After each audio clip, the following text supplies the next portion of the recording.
convinced that humility as a Christian virtue, as a human virtue, is something that is essential, that is indeed foundational in our walk with God. Without humility, what do we got?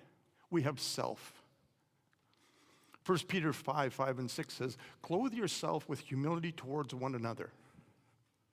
For God opposes the proud, but gives grace to the humble. Humble yourselves, therefore, under the mighty hand of God, and he will exalt you at the proper time.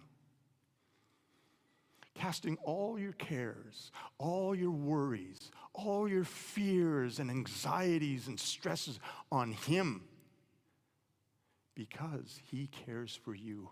He cares for me." In fact, let's all say that. He cares for me. He cares for me. He cares for me.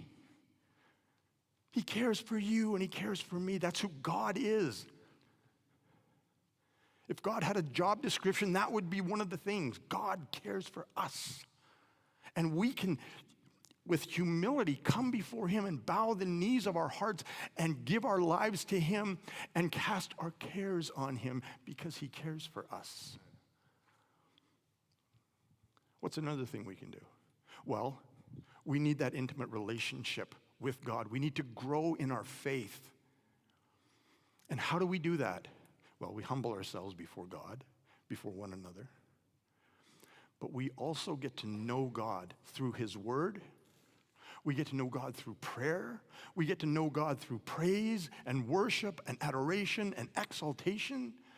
We get to know God so that when we are in the world, we can experience the presence of God.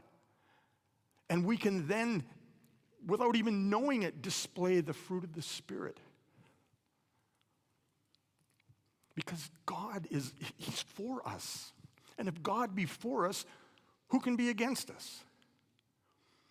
God wants us in relationship with him, in an intimate relationship with him.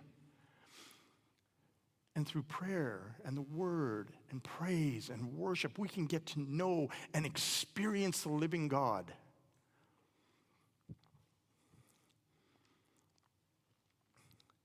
Philippians 2:1-11 sum up everything pretty much.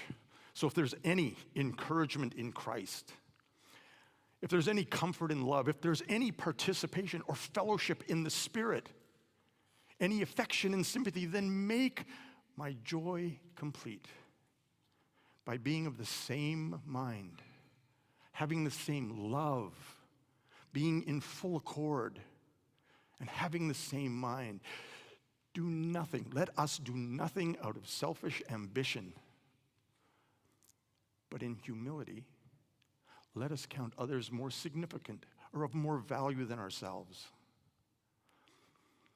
Let each of us not look to our own interests, but also the interests of others. And let us have this same mind among ourselves that is ours in Christ Jesus, who, being in the form of God